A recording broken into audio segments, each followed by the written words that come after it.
Live via Skype is a DB&J Wrestling Podcast. I'm your host, Turnbuckle Jim, and with me, as always... I think I'm like the Vince McMahon to your Austin, only because you were at the hospital today and you came back to do the show, just like Austin commandeered mini an ambulance. I didn't commandeer an ambulance, but it was pretty close to that. Now I'm doing fine. Just a slight scare there, but I'm doing all right. Speaking of slight scare, WrestleMania 11, terrible. Well, yeah, it's a pretty scary WrestleMania, but we'll get to that in a second. We're going to go ahead and talk about Raw from March 2nd, and then we're going to go ahead and talk about WrestleMania 11. And because we forgot our top 5 list from last week, we're just going to do the top 5 worst WrestleMania matches of all time, in our own opinion. I'm doing this all off of memory, but I'm pretty sure we'll agree on at least one of them. Yeah, I'm pretty sure we will as well. I went pretty much by memory. I didn't actually go back and watch anything because they're all pretty shitty. Well, the sad thing is I've seen all of them enough, pathetically, that I could pretty much give you what I think are the worst. Yeah, so they're all pretty shitty in my own opinion. So, anyway, let's just talk about some Monday Night Raw. What did you think overall of the show? Z minus or double Z minus? Is there a? Can I just take it all the way down to the bottom of the alphabet? No, you can't go with the Z minus. There are parts of it I liked, not many, but there's like maybe 3 segments I thought were good. My problem is, forgive me, but we just finished Fastlane, right? Like a week or two ago. Yeah, that was like 2 weeks ago. So that means, what pay-per-view is supposed to be coming up? I don't remember. Yeah, it really does not feel like they're hyping up to a WrestleMania. It really does feel like it's just another pay-per-view, which is kind of sad. Maybe it's because the network has given us like pay-per-view every single month. They're not really hyping them the way they used to, and now you get to WrestleMania, and it's like, where's the excitement, you know? Again, they shouldn't have Fastlane. You could have had the Daniel Bryan match with Reigns on like Raw as the main event, and it would have drawn a huge number. Yeah, it would have been much better than putting on a pay-per-view that we all got pretty much for free for the month of February. So yeah, there was 3 segments I thought were good in the entire show. Oh, can I guess? So I think that the Damien Miz fake commercial thing. Yeah, that was last week, wasn't it? No, it was this week. They did another one? Well, I mean, they did the... No, okay, never mind. No, I watched SmackDown, and The Miz interrupted Mizdow's commercial, so never mind. So this is the actual finished product, and it was hilarious, and it also really built up to, like, you know, they were almost teasing, like, The Mizdow finally attacking The Miz, and they didn't go that far, but it's still built up the tension. So I think that is probably one of the best book storylines they've gone so far. I also liked... What's it good? Sorry, go ahead. No. Well, I also liked the Jon Stewart-Seth Rollins confrontation there. Yeah, no, Stewart's had a lot of truth there. Well, see, the Stewart's actually, like, you can tell he's a fan. Like, he will actually go to wrestling events, like, you know, for fun, as he mentioned before. And, you know, he speaks as, like, a fan. I mean, honestly, like, the way his promo that he cut, that's almost Paul Heyman good, you know? I thought it was excellent for myself. Wow, I mean, you know, you could always use him as a manager. But speaking of the promos, Heyman cut a pretty damn good promo. Yeah, that was my point number 3. Is Heyman's promo. I thought, except for like the microphone kept on dying, which is kind of weird, and maybe there's a conspiracy there. I thought that also was very excellent too, in terms of like the fact that Brock Lesnar's not there. Roman Reigns is barely to be seen on the show. He's in the first segment and the last segment. Paul Heyman feels like the only one actually building up towards the match of WrestleMania. Yeah, if anything, they need Lesnar and Reigns in the ring. Not like, you know, the hell with it. Why not put Lesnar one time, have like a tag match or something where he teams up with Rollins against like Orton and Reigns or something. Yeah, I mean, something like that, just to help build up the pay-per-view, because honestly, again, it doesn't feel like they're building up to WrestleMania. I mean, granted, I know Brock Lesnar, limited schedule, but still, he's got to show up at some point. Oh, so does Sting. Yeah. You know, like the whole fake firing of Booker T, making him look like an asshole. Like, come on. Yeah, that was, I don't know, that was an okay segment, but didn't exactly excite me in any sort of way. Yeah, because, I mean, heck, you could have asked Lawler if Lawler was there, because he wrestled Sting back in the old days, but, like, you know, it's like the whole authority thing with Randy Orton, like, it's cute and all. Like, I get it now. Like, anybody that had doubts, like, you should be able to see it clear as day what their objective is. Yeah. Well, It's not if, it's just when. It always will be. Hopefully it'll be soon, because they only have, like, what, 3 more weeks to build up for WrestleMania?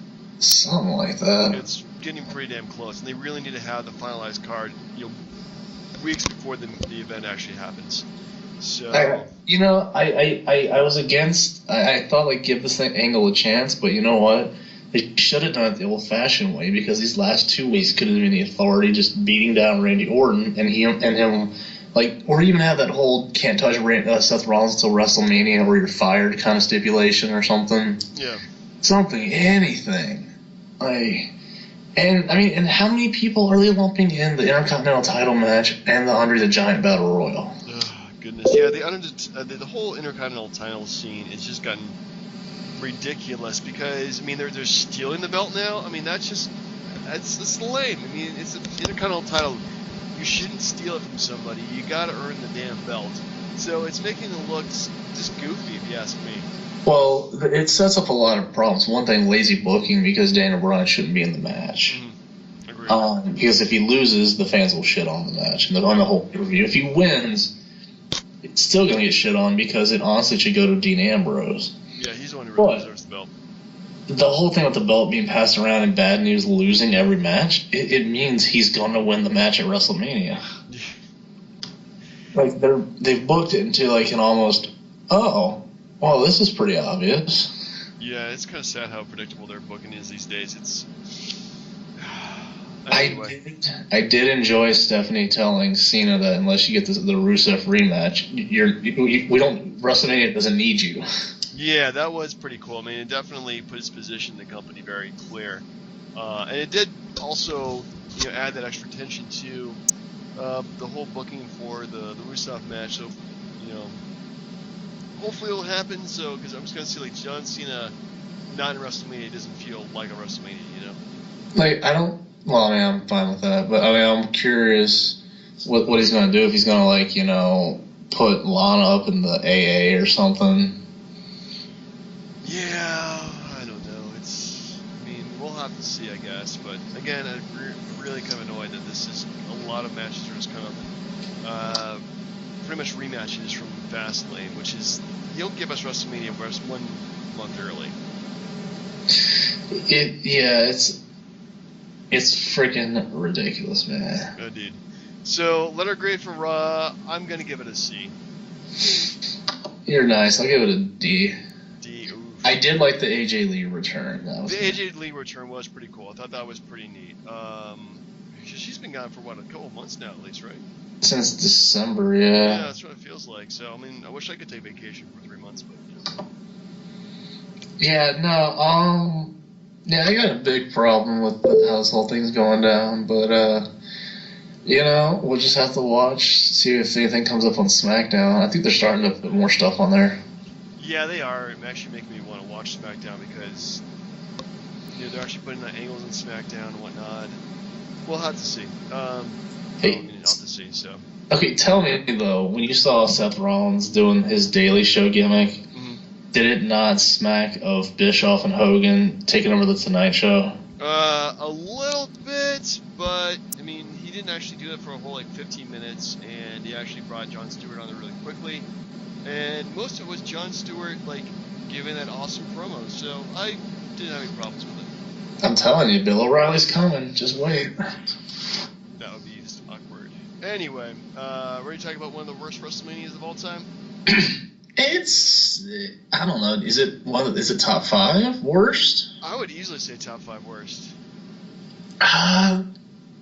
Yeah. I mean, 29's up there, but yeah, it's close. Yeah, I mean, I don't think I've seen 29.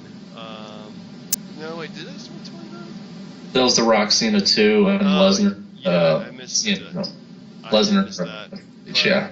I heard good things about that one. Anyway, but this is probably like out of the WrestleManias I've seen, it's easily one of the worst. I mean, I've probably seen most of them at this point, but this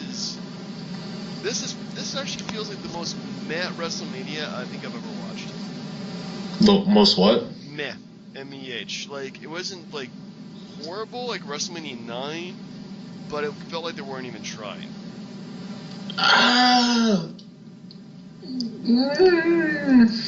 In some aspects. Yeah. Well, the build up for Shawn Michaels and Diesel was like a long time in the making. So they did a good job with the build up. The match, not so much. Well, I didn't actually like watch. I watched like sporadically 93 to 94 ish. Never didn't watch Raw, but I did see a couple of the WrestleManias from that year.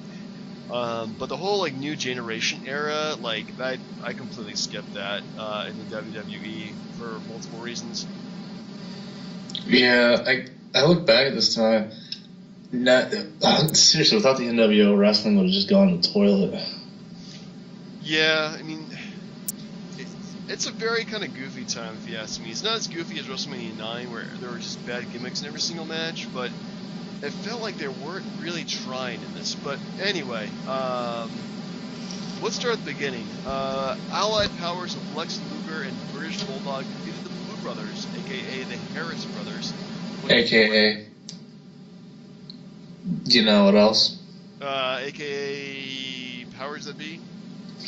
Yeah. Is that his name? A.k.a.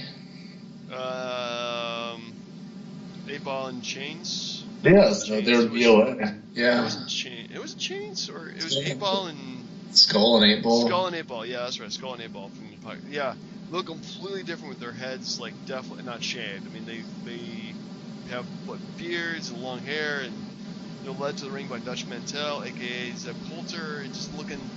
Uncle Zebekiah. Zebekiah. Zebekiah. Which kind of you get the Zeb Coulter name from it, yeah, but. So essentially, you have like the Lex Luger and British Bulldog, 2 main eventers taking on like a couple of hillbillies.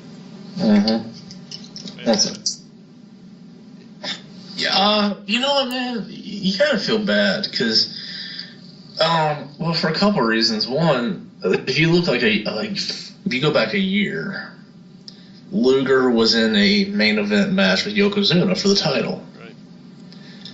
You go a year later, like, he sucks. No one wants anything to do with him, so they just lump him with the Bulldog to make a tag team. And they actually went for a couple of months until Luger bolted the WCW. Right. And then they gave Bulldog a main event push, but this was just like, the hell with them. So yeah, anyway, they won the match. I forget how. It's very, very forgettable. Yeah, like they tried to like do a whole lot of double team moves together, and it was just not working well at all. Yeah. Quite sad for both these guys. Anyway, moving on. Next up, we have Razor Ramon with the 1-2-3 Kid defeated Jeff Jarrett via disqualification, and this match was for the Intercontinental Championship. Oh, God. You know, I give Jarrett a lot of credit. You know, you can hate the guy all you want, but like his late WCW run is like leaps and bounds better than what he was right there with like the freaking glowing J's on his hat and his freaking, you know, his jacket. Yeah, that was really giant glasses or whatever. Annoying and weird if you ask me. But yeah, the young Jeff Jarrett, he definitely knew how to play a heel good though. And then he had the roadie, Jesse James, Road Dogg. The Road Dogg. I don't really know why they didn't give Razor the belt back. I thought they would. I guess they were trying to. I don't know the whole story behind it. Because I know Jarrett keeps the belt until King of the Ring, and then he drops it to Shawn Michaels. Yeah. But I don't know why he dropped it to Shawn Michaels. Well, that's a good question, but yeah, I think the match. Well, the match itself. Let's talk about that. Just a lot of like just distractions from the outside. A lot of shenanigans going on between the 1-2-3 Kid and the roadie. It was just kind of. I didn't feel like they actually had like a decent like match, you know. Hey, two things. One, did you notice the bad audio through all the interviews and backstage stuff? Oh yeah, the audio. I mean, let's talk about a few things that were really distracting. The audio was terrible. They screwed that up. They had freaking like photographers all over ringside. That's something that you would never see today. I mean, like to the point where they're trying to get in the ring and all photographers are blocking them. Yeah, I was about to ask if you thought every match was like a lumberjack match. That's what it felt like, trying to go to the outside, and yep, all the photographers are there. Nikon on a pole match. Yeah, really. Like, I don't think I remember like back in the day there was like 1 or 2 photographers like allowed to be at ringside, but this is like there's probably a good at least dozen photographers. It's really weird. There's no point now because if I'm not mistaken, you can just. It's so easy to just, freeze a video image and just take a still from it. Right. Freaking annoying. Stupid mainstream press. Yeah, no, but as far as that match goes, I mean, freaking annoying. I mean, I enjoyed Jarrett getting the push, but Razor, I honestly thought Razor should have got the belt back. Yeah, Razor really. I mean, I can remember how he lost the belt as well. I probably don't know how he lost the belt at this point anyway. He lost it at the Royal Rumble. It's Jeff Jarrett. That's right, he did, because they showed clips of it. Yeah. Anyway, next up we have The Undertaker defeated King Kong Bundy in a regular match via just a clothesline he won. That's right. I think so. Because there's really no way he was going to pick him up for a tombstone. Oh God, no. King Kong Bundy probably weighs like what, at least 400 pounds at this point. At least. And it didn't make any sense. I mean, to be fair, I think like the next night on Raw, which is I guess is like type or foreshadowing, but the DiBiase gets a new member to the $1 Million Team, but King Kong Bundy is the best they had because he already feuded with IRS and Tatanka and what was the crap with like Kama? I mean, the Godfather like stealing the urn and. Terrible. Yeah, he's gonna take it and like melt it down for gold chains or something like that. I mean, it's Kamala doing that. That's just ridiculous. It leads to a Kama Undertaker feud. It's so bad. So bad. Man, that guy's got more gimmicks than freaking Bruce Rubber Beefcake. Well, no, the thing is, the Undertaker got stuck with so much crap, and the thing is. This is 20 years ago. Oh, God, you're right. That is 20 years ago. Yeah, he really, I mean, like, was he... So, the year before that, he wasn't wrestling in Wrestlemania. No. Year before that, he had Giant Gonzalez. Terrible. Year before that, he had an aging... actually, was it... No, Jake the Snake, which actually was pretty decent. Year before that, he had Jimmy Superfly Snuka, who could barely wrestle at that point. Well, no, it's not even that. So when he comes back in '94, he fights the fake Undertaker. Right. Then it's Yokozuna in the casket match. Right. And then he fights Diesel. Then it's King Kong Bundy. Then it's Kama. Then it's Mabel, who breaks his nose, or breaks his orbital bone or something. He had to wear a mask. Undertaker got put through a lot of crap, and this is one of those matches. The whole thing with the urn was just unnecessary. I hated seeing DiBiase as a manager. He just added nothing to it for me. Yeah, the whole, I don't know, Undertaker, once he started getting, paired with guys who could wrestle, say a Shawn Michaels, or Stone Cold Steve Austin, or even a Kane, the matches became a lot better. But in this era, I mean, King Kong Bundy, he's just a big dude. That's all he has going for him. And, yeah, this match is just all sorts of lameness. Anyway, moving on. We have Owen Hart and Yokozuna defeated the Smoking Guns, Billy and Bart Gunn, for the Tag Team Championship. I was very happy with that. Were you? Yeah, no, I mean, First time I ever watched this, I was like, well, it's weird because I've never seen a match before or since that where they had a mystery opponent in a WrestleMania match. I don't think I've ever seen one after that. But I mean, the fact that like he hyped it up that it was the guy who beat his brother at WrestleMania, like he still had that hatred for Brett that was still going. So I mean, and him and Yokozuna were pretty good together until Vader showed up. But I liked it.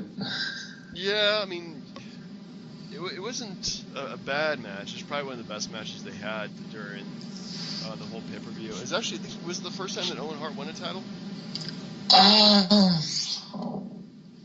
Yeah, I think so. Crap.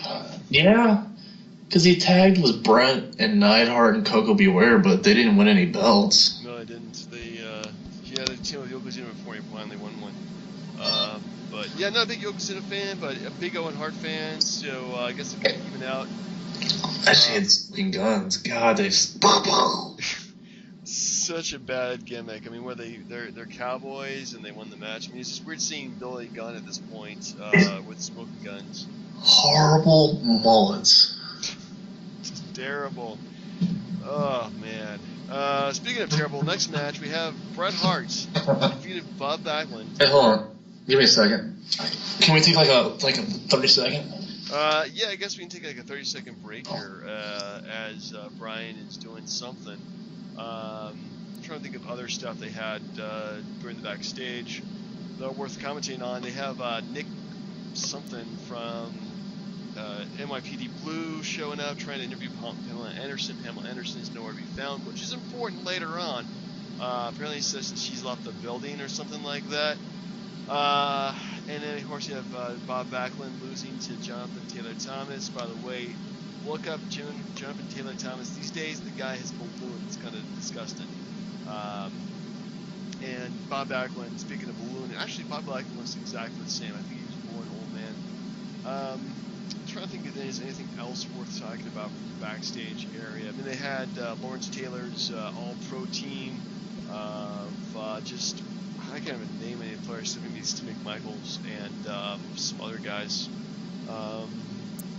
But yeah, honestly, in terms of like celebrities at WrestleMania, then they always try to push it for some years. And of course, the big celebrities, Lawrence Taylor, of course, he's in the main event somehow.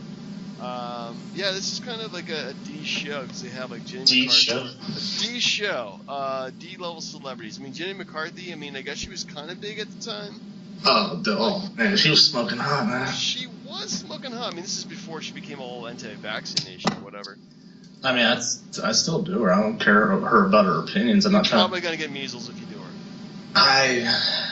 She was probably vaccinated. She probably was. But yeah, the backstage stuff I thought was just terrible, in my opinion. What, you didn't like Nicholas Totoro or Jonathan Taylor Thomas playing chess with Bob Backlund? God, that was just. Have you seen Jonathan Taylor Thomas these days? No. Oh my goodness, the guy, he's just lost it. I mean, of course, at this point, he's like, what, 10 years old or something like that? He's probably your age, maybe? 11 or 12, yeah, just about. Just about, so, yeah, like, he is just, like, ballooned, like, gained, like, 200 pounds. It's kind of disgusting. I kind of feel like finding a picture and sharing it just to ruin all the women who, like, had a crush on him. Oh, my goodness. Like, and he was, like, what, the middle child of Home Improvement? Yeah, Wow. Yeah, I think so. But I don't think he's been anything since then. He doesn't look like he got fat. He looks like he looks like a skinnier version of Chris Evans. Really? Yeah. I mean, seriously, he does. It's weird. Anyway, so we're really kind of getting distracted here at this point. Yeah, so where was this at? Where were we? Well, actually, you know what? He hasn't gained that much weight. I thought he got bigger. Maybe it's like the other kid who got really fat. It was Owen and Yoko in Smoking Guns. Yes, Owen and Yokozuna in Smoking Guns. He's 33 years old. Good grief. Anyway, next up we have Bob Backlund defeated Bob Backlund losing to Bret Hart in an I Quit match with Roddy Piper as a special guest referee. This is supposed to make up for the loss of Survivor Series? Ugh. No, this is probably one of the most annoying matches I think I've ever watched. Roddy Piper just always asking, "Do you quit?" They're saying, "Ugh, ugh."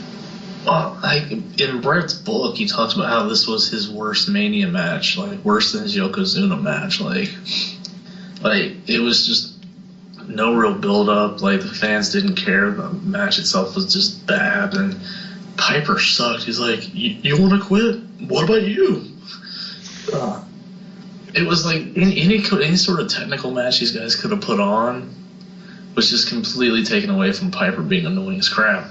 Yeah. And they kept playing on the history because I think Piper was the referee for the Yoko Brett match at WrestleMania 10. He was, yeah. And they had a match at WrestleMania 8. Yeah, so they had some history at WrestleMania, but yeah, it's just. Can we speak to you real quick with the fact that this was held at the Hartford Civic Center? Yeah, which is probably one of the lamest venues they've ever held it at, too. I think after the next one, they didn't really go small. Okay, I'm trying to think of because 12 was in Anaheim, 13 was Chicago, Right. 14 was Boston, and then 15 was Philadelphia. And then and then 17, once they hit the Astrodome, they went to all like the big events. Yeah, they started getting like really huge after that, which is, well, I mean, I always think WrestleMania should be at a big venue anyway, but this is really small for WrestleMania that we're used to now. Yeah, I think that's kind of the point of why this wasn't so good. But speaking of not so good, what comes after this? Actually, probably the match of the night because it's got Shawn Michaels in it. It's the champion Diesel defeated Shawn Michaels to keep his WWF Championship in 20 minutes, 35 seconds. First, there's a couple things. First off, Pamela Anderson looks smoking hot, too. She is. So Pamela Anderson shows up, and she's in Diesel's corner. And then Jay McCarthy was in Shawn Michaels' corner. Not bad either. But technically, Pam was supposed to be with Shawn because he won the Royal Rumble, but he was such a dick or something. It's like, the hell with it. Yeah. I always just thought the book, but in Shawn's book, and in Brett's book for that matter, they talked about how, and if you watch the match, where I think it was like Shawn super kicks Diesel, and he kicks out at 1. There's like a big deal about that because that instantly made Shawn look like an underdog. Yeah. So it didn't switch him. But it made Shawn a good guy, so where like the next night, Psycho Sid turns on Shawn and joins DiBiase. So yeah, like because of that one move right there, that pretty much set the move for the year after that because Shawn took pretty much over Brett's spot, and then Brett got the belt, and then they feuded at WrestleMania 12. Right. Like the whole thing was because of this, because of what Vince McMahon wanted, which took away the fun of the match. Yeah, I mean, definitely, Shawn Michaels, I think, versus Diesel, probably, like, Shawn Michaels, the heel, versus a guy that big like Diesel is really hard to tell because the big guy, if you ask me, should not be the champion, or should not be the babyface champion because it makes it so hard to tell, or sorry to tell, because, it makes the smaller guy look like the underdog. I mean, that's about 90% of the time. So, yeah, I think that the whole, Shawn Michaels versus Diesel, just totally doesn't work, in my opinion, in terms of, Shawn Michaels being the bad guy. Yeah. I mean, he was a pretty good bad guy.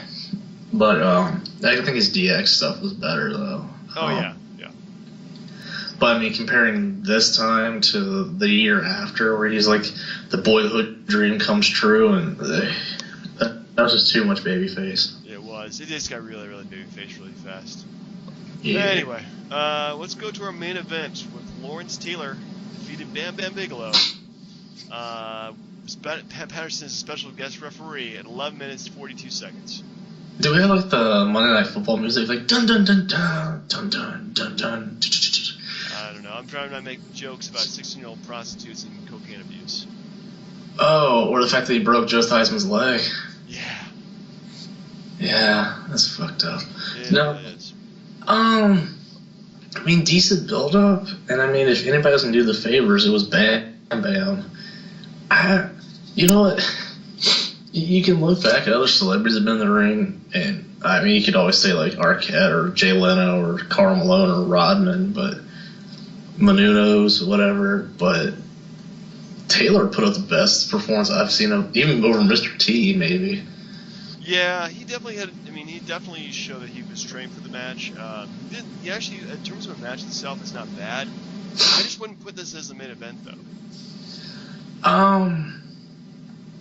Well, it had that media attention to it, and honestly, Michaels and Diesel wasn't that exciting. No, I mean that really shows that Vince does not have too much faith in his wrestlers at this point to be the main event at his bigger show of the year. So, I mean, again, I completely skipped the New Generation era, so I really don't remember what else they had. But yeah, when your main event is by a football player and a guy who's never pretty much main evented anything since then, it is kind of, in my opinion, kind of lame way to end the show, you know? Yeah. The only thing that really made it lame was the NFL All-Pro team that was just hanging out. Yeah. And I'm told you this. This is the reason Steve Montgomery Michael was even a part of wrestling. Because they were like, because WCW was like, hey, look at this guy. We'll make him an announcer and then a crappy wrestler and then part of the Four Horsemen, and then we'll have him lose his wife to Steve Austin. I mean, whatever. Yeah, I don't even know what he's doing these days, but yeah, he definitely went through a weird career change at this point. Yeah. So what do you think, letter-wise? It's a very meh kind of WrestleMania, so I would give it a C-. I give it a D. Give it a D? I'm giving it a D. Again, still not the worst WrestleMania I've seen because that goes to WrestleMania 9. But this is pretty damn close. Yeah, it's like they were crappy on odd years for a while. You know? Because even 13, you could say, I mean, besides Austin and Bret Hart, the rest of the pay-per-view was shit. Yeah, but even so, like, usually, well, I mean, yeah, 9 was horrible, but usually, like, some WrestleManias will at least give you, like a shitty pay-per-view, but like, at least, like, one good match, like 13. But this one, I don't think they had, like, one, like, outstanding match at all.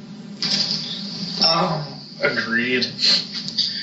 One thing to keep in mind, like I said, how these bad things come in threes, keep in mind that 27 was bad, 29 was bad, and we're coming up on 31. 31 could be pretty bad, too. I think, honestly, like, yeah, that was pretty horrible, so, well, we'll have to see. So what WrestleMania do you want to do next? I think we should do, because this one was pretty bad. Yeah. Should do a different one, something that will get you going a little bit. Yeah, something that at least was pretty good. WrestleMania 21. 21. Didn't we already do that one? I don't think we did. No, it was the first Money in the Bank. It had like Guerrero and Mysterio. That was the Cena, JBL, Batista, Triple H. Right. Okay, we'll go ahead and watch that one. Maybe that one will be. I probably saw it live. Actually, did see it live. But after that, I probably haven't watched it again. So it's worth another look-see, I guess. It's the one where me and Travis got famous, the commish. I told you this, right? Where like they had during the promo for the JBL Cena match, yeah. Like when JBL was out in the crowd at the Civic Center for SmackDown, like JBL was directly in front of me, Travis, and his dad. And if you pause it, you can see all three of us. That's really, really cool. If you pause it, that's great. Good for you. Yeah, I made it to WrestleMania. Yeah, we only showed up on Raw once, so it was Chris Jericho versus Kane, and they went through the crowd, and you can clearly see me while they're wrestling, so it's pretty cool. Anyway, so we'll do that next week. So, are you ready for our top 5 list? Top 5 worst WrestleMania matches of all time? Indeed, yeah, I am. Since this is your list, sir, would you like to start? Yeah, I guess I will. Even though, oddly enough, nothing from WrestleMania 11 made it to this match.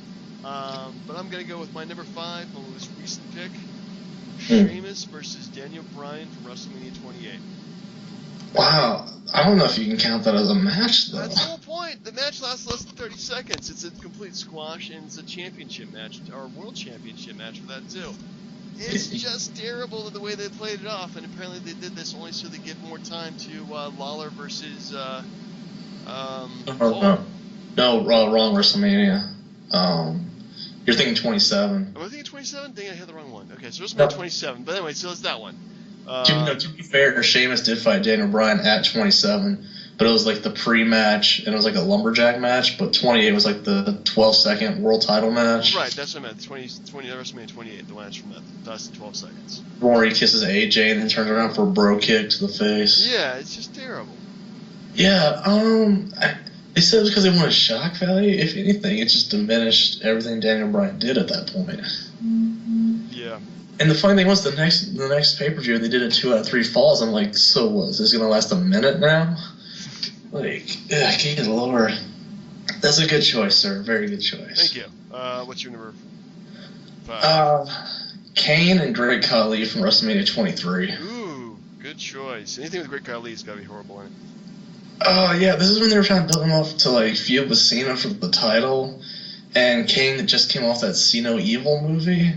So, like, they had Kane trying to use, like, the hook from the movie to try to choke Khali, but he ended up getting choked with it himself. Like, the match was just horrible. And the thing was, like, because I don't know if you knew this thing about Ric Flair getting pissed because he was supposed to have a WrestleMania match with Carlito, but they got bumped because of Khali and Kane. Oof.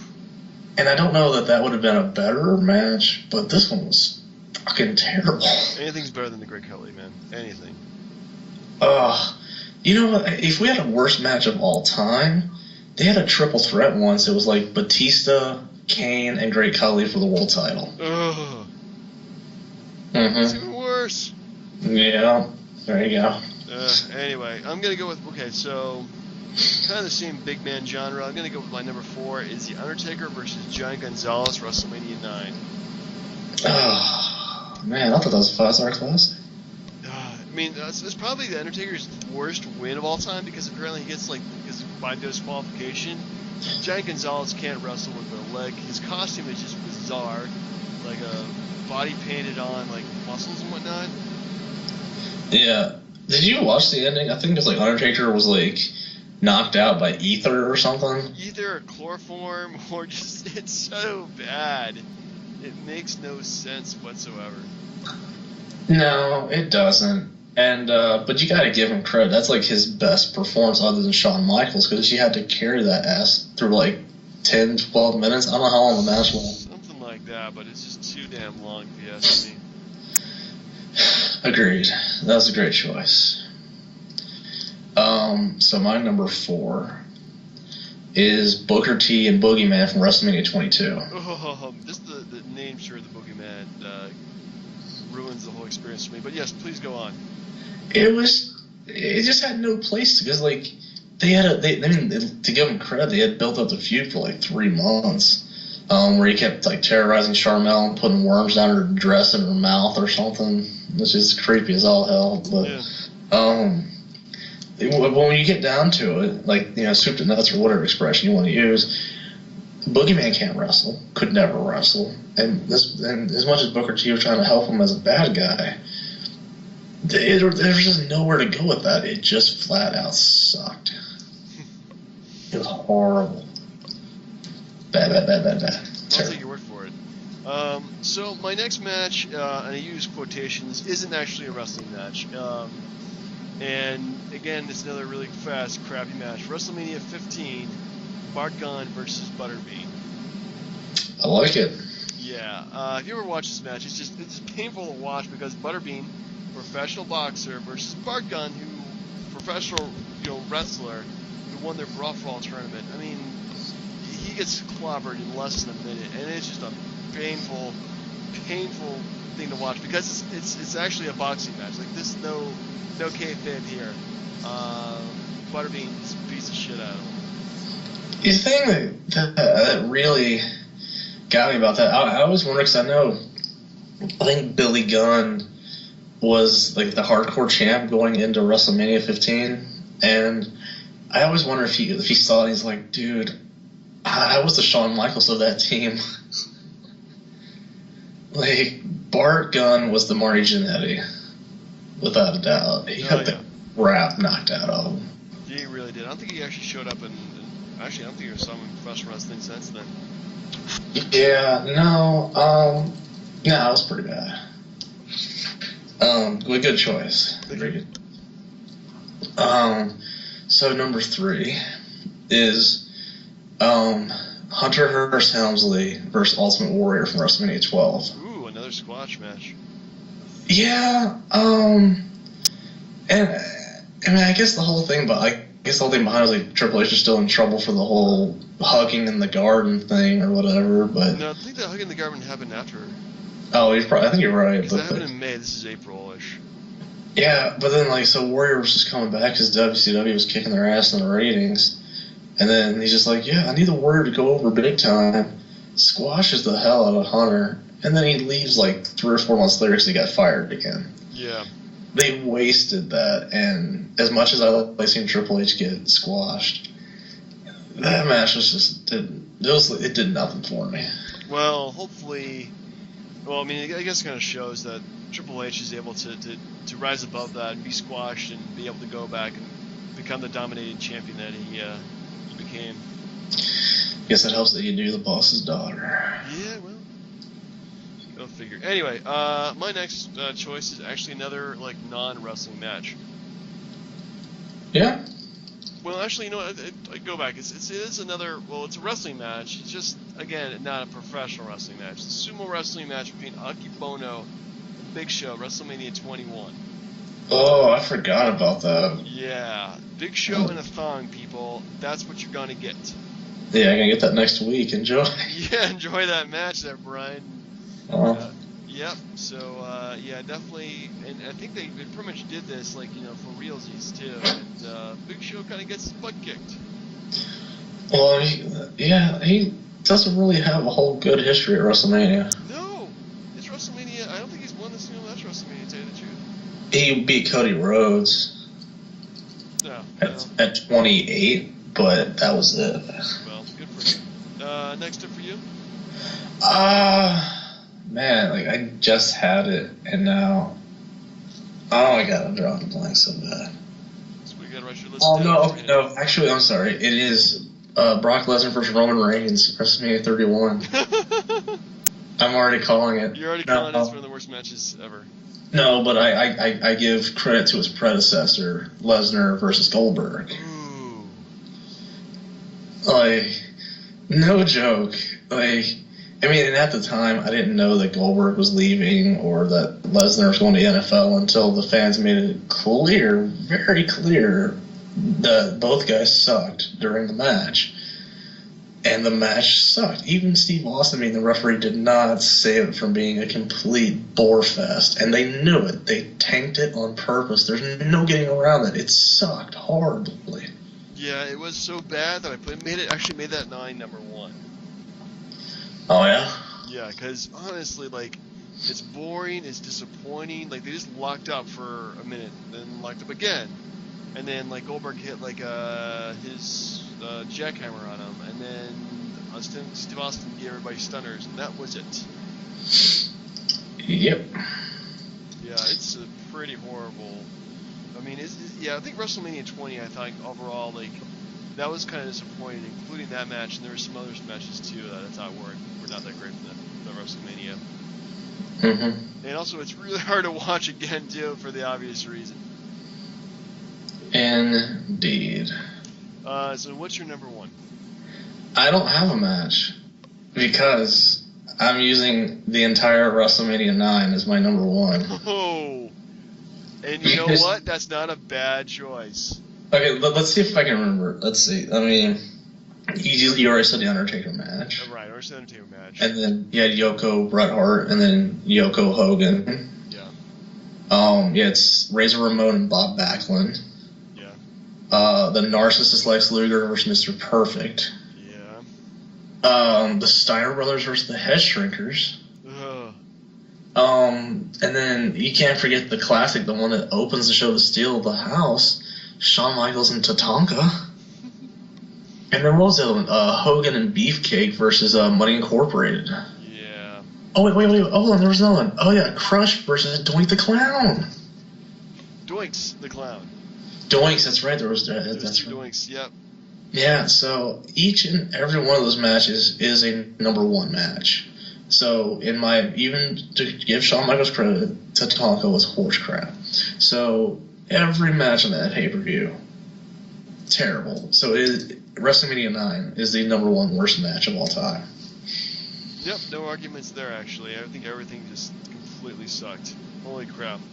Forget how bad that match. I mean, it was also at freaking Caesar's Palace, too. So the attendance was like, oh my goodness, probably the lowest they've ever had. Well, actually, not too bad. It was like 16,000, but still, it was really. Yeah, it was horrible. It had the worst matches and the worst ending to a wrestling. The only ending that I thought was worse was like maybe Miz retaining over Cena because the momentum was going that way, or when Triple H beat Randy Orton. But Hogan getting an impromptu title match to end WrestleMania, the worst way to end Mania. Terrible way, especially when Hogan's been gone for a whole year, too. Dun, dun, dun, dun. Terrible. Yep, terrible. Well, what a great way to end the show, but do you have a top 5 for next week we can work on? Not necessarily a top 5, but last year we did a bracket for which one was the best WrestleMania ever. Right. So I'm going to cook up another one, but this time it is going to be the best matches of WrestleMania. Oh man, that's hard. Okay. And then I'll run them by you, and if you have input on other ones, we can make do. But I'd like to try to do that. All right, we'll do a bracket. What's going to be the tiebreaker?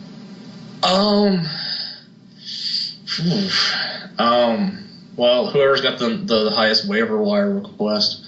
No, we could just flip a coin. Honestly, we'll just flip flop the terms. Okay, sounds good. All right. Okay, well then that's. So next week we have WrestleMania 21, and then the bracket of best WrestleMania matches of all time.